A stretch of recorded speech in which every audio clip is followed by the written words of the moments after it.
Hello, I'm Odin, and today I'm going to remake one of my favorite Thor Marvel props.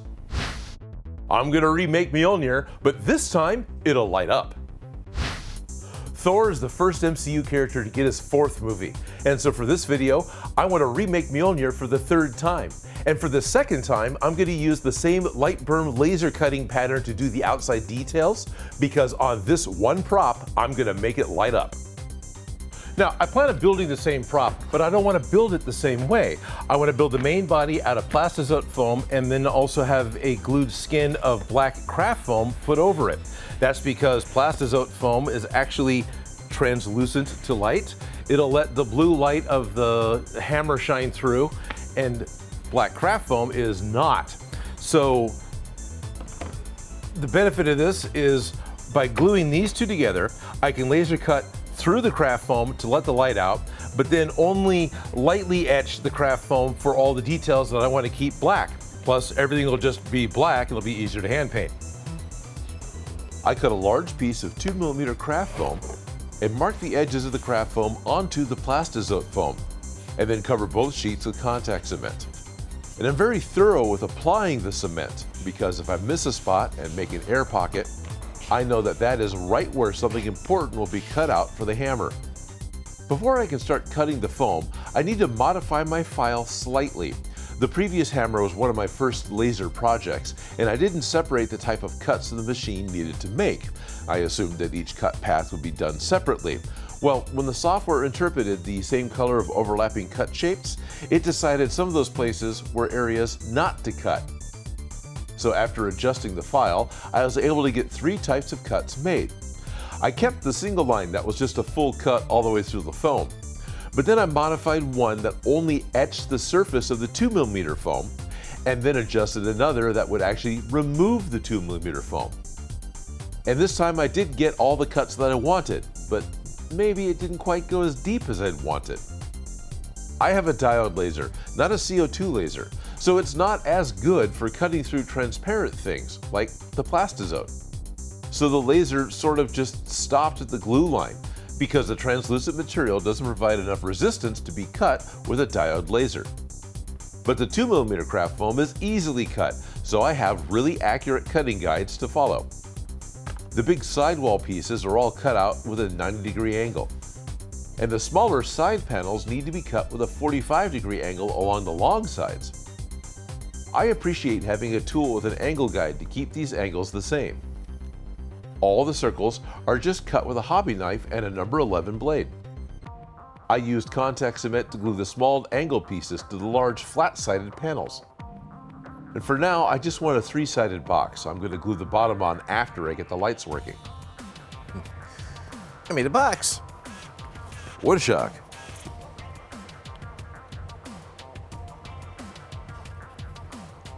So it's going to go like that. I don't want to glue the bottom on yet, because that's how I'm going to get the lights inside, but I need to get the ends on, and then I can, I got to build it so I can put the stuff in it so I can finish building it, that type of thing. To make the hammer faces, I cut the knotwork panels with specific angles.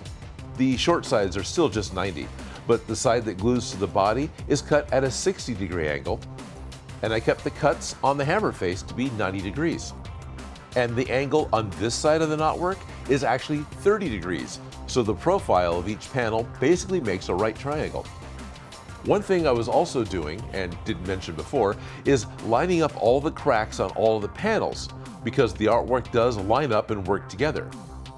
That way the crack pattern continues around all the faces of the hammer. Now these little corner panels are still tricky to me. Now that's partly because the pattern I'm using was made for wrapping around the Audioblocks that I used in the previous hammer. But the walls on these little guys still get cut to the same 60, 30, and 90 degrees. And some of them have cracks that match up with the sides. The panels are too small to fit easily with contact cement, and I just super glue them in for the most part. And I glued the tiny little decorative panels back in so that they'll match the bottom panel. Oh wait, I forgot to talk about making the bottom panel.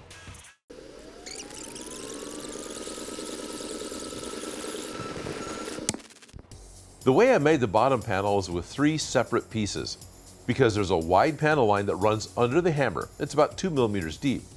so I cut strips the right size and set them on some scrap 2mm foam. Now this sets them at the correct depth as I glue the panels together.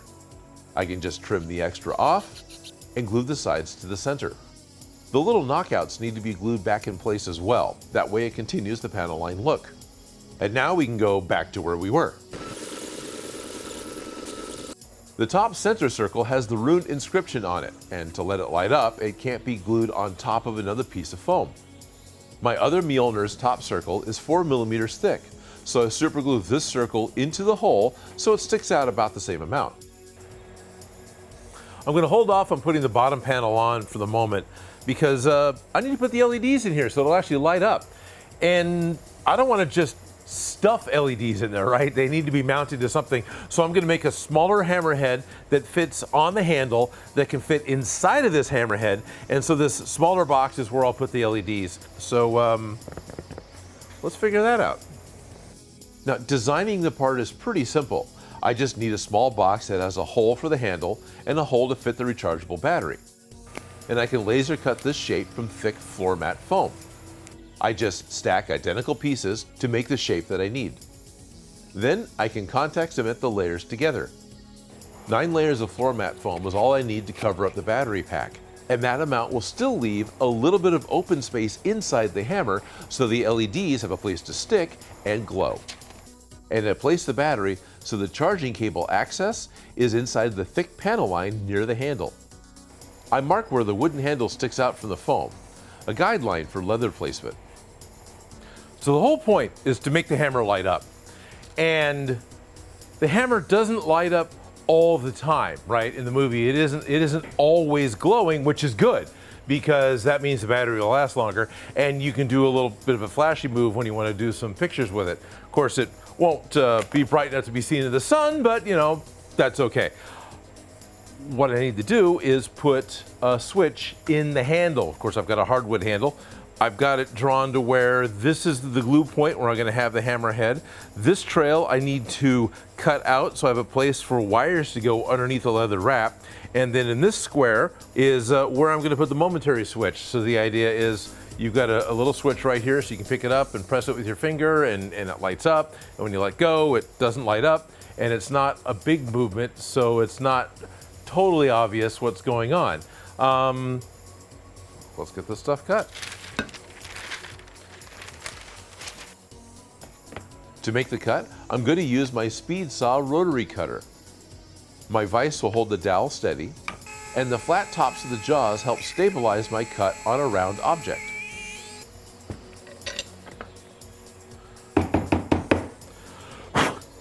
You know, there's times when I'm worried about how I'm going to do something because it seems like it's going to be really involved and difficult to do.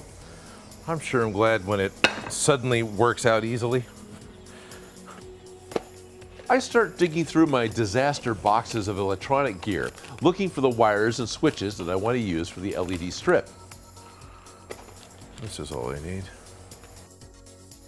I'll use a momentary switch to light the LEDs. I increase the hole size of the handle to accommodate the switch, and wire the switch so it is pressed to activate. A little hot glue will hold the switch in the handle, and it'll secure the wires in the track. The 5-volt LED strip that I want to use is self-adhesive, and to help it stick better to the foam, I coat the inner box with contact cement. After the cement dries, the LED strip sticks really well to the foam. Some corners are a little too tight of an angle for the LED strip to be able to still work, so I add a bit of wire to make those connections. And I want to leather wrap the handle again, so I use the handle pattern from the last hammer build. Now I am using a different leather this time, so the same dye that I've got right here may not color exactly the same, but that doesn't really bother me because I'm enjoying trying something different. I also moved the pattern. The seam will now go along the V shapes, or I hope it will. When the silver paint is dry, I start applying contact cement to the leather and to the wooden handle. And I place the leather as straight as I can and stick it to the wooden handle. Oh, it's way too big. What the heck? Oh man. With the extra work I did to the handle, I'm stuck with this now, so I'm going to trim the bits off that I don't want. And I cut it wrong. Dang it. All right, fine, whatever. That's the way it's gonna be. I scratch up the surface of the leather and apply more contact cement and stick on the decorative ring that fits at the top of Mjolnir's handle. Okay, well the design didn't line up the way I wanted it to in the back because I didn't double check the thickness of the leather versus the thickness of the handle because I've got a slightly different size handle. I rushed, so I've got a mistake, but that's what I get to live with. Button still works, I can feel it.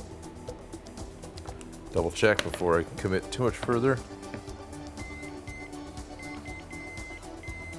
Okay, button works.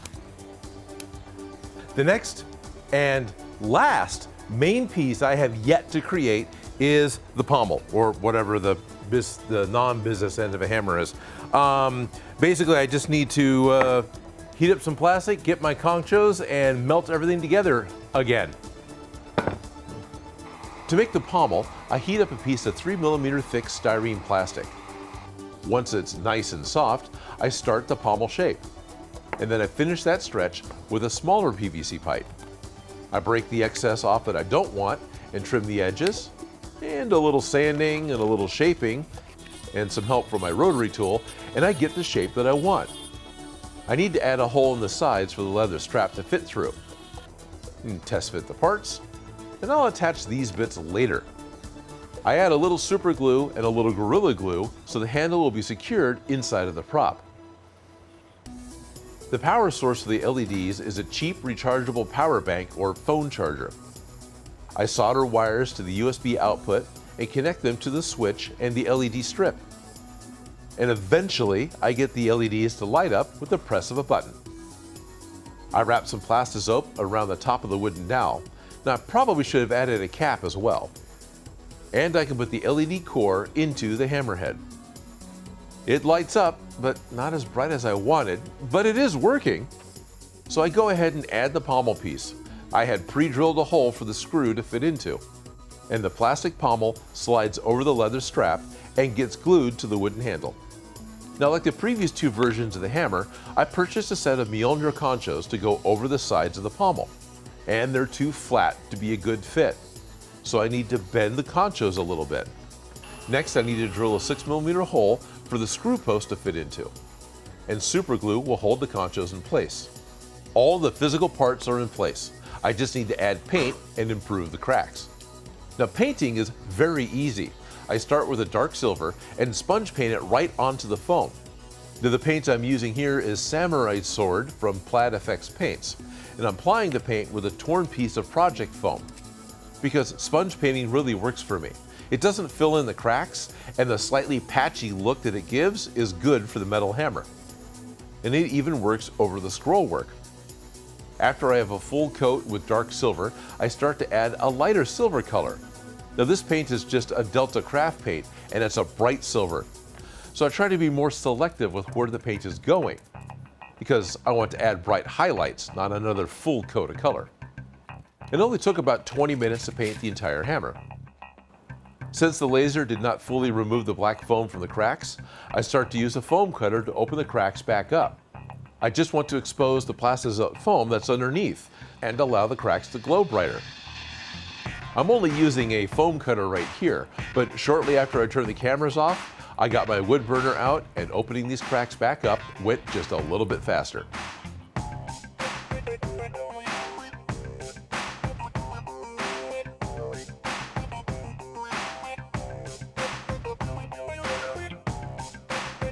A lot of the materials I used for this project I already had in the shop. I put a list in the description of the video.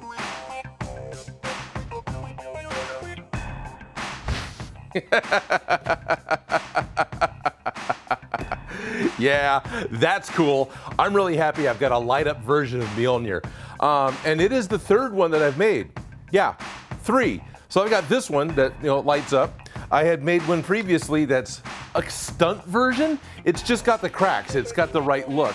And then of course I've got the first one that I made with Thor Ragnarok, which is another solid yoga block version that has less detail and was completely hand done.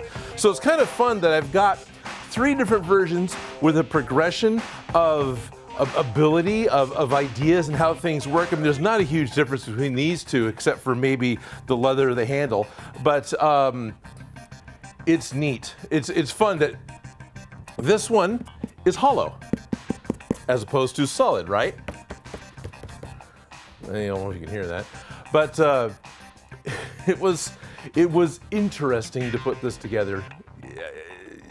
It seemed like it would have been, oh, I'll just reuse my one file that I've got. This will be simple. This will be easy. Well, it kind of was, and it kind of wasn't. I should never take a project as like, oh, that one will be simple, because whenever I do that, I always seem to sabotage myself into thinking I'll be able to get it done in no time. No, this took a lot of time to get done, but I did all three. I do really like the light up. I like this because I really liked it when the Leviathan axe, which is up there, you can't see it. The Leviathan axe also lights up, but I used 12 volt LEDs because I wasn't paying attention to the voltage I had, so that took a special battery. And of course, once it's on, it's just on, which is okay. I like the on-demand aspect of this one. So I hope you've enjoyed my little journey into mystery. My little journey through making multiple versions of Mjolnir over the years, over a couple of different Thor films. I even made the joke one once with the broken version. Of course, that was just this handle before it was glued in. Yeah, it was cool. I do want to make more versions of Mjolnir. I know there's more versions of this available from the video games. There's the Beta Ray Bill version, which isn't Mjolnir. That's more of this is still another version of Stormbreaker. But these things have interest to me. I like the way they look. So this idea of a prop will be coming back again, but unless something really big changes in Thor 5, I'm not sure I'm gonna make this version of Mjolnir again. I've got 3. And I know there's gonna be lots of different ways you can make a Asgardian hammer that's been enchanted to give you the powers of Thor. But this is how Odin makes.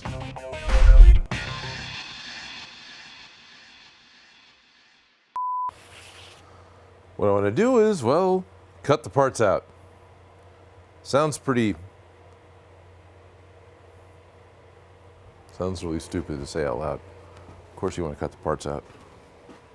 3, right? Because I've got this one that lights up. I made one that was a stunt one that doesn't light up. It's just solid foam, which is pretty much the way I had originally made my first. I'm sorry. You know what it looks like. You know what it looks like. You know exactly what it looks like. Yeah, that's pretty cool. I need to do that. It's literally just called grilled chicken taco. Yeah. Not the burritos, no. So just like 4 tacos, nothing huge, but please. Thank you. I want to thank BigWurm Gaming, Rodrigo Sanchez, Llama King 10, and all of my Patreon supporters. Patreon members at the $5 and above level get access to my private Discord, which includes weekly games with me, prop-related chat, and early access to live streams. My Patreon support is the #1 thing that makes this show possible. If you like the video, don't forget to subscribe. Have an idea for something for me to make? Please leave a comment below. And if you make any of these projects, you can send me a picture.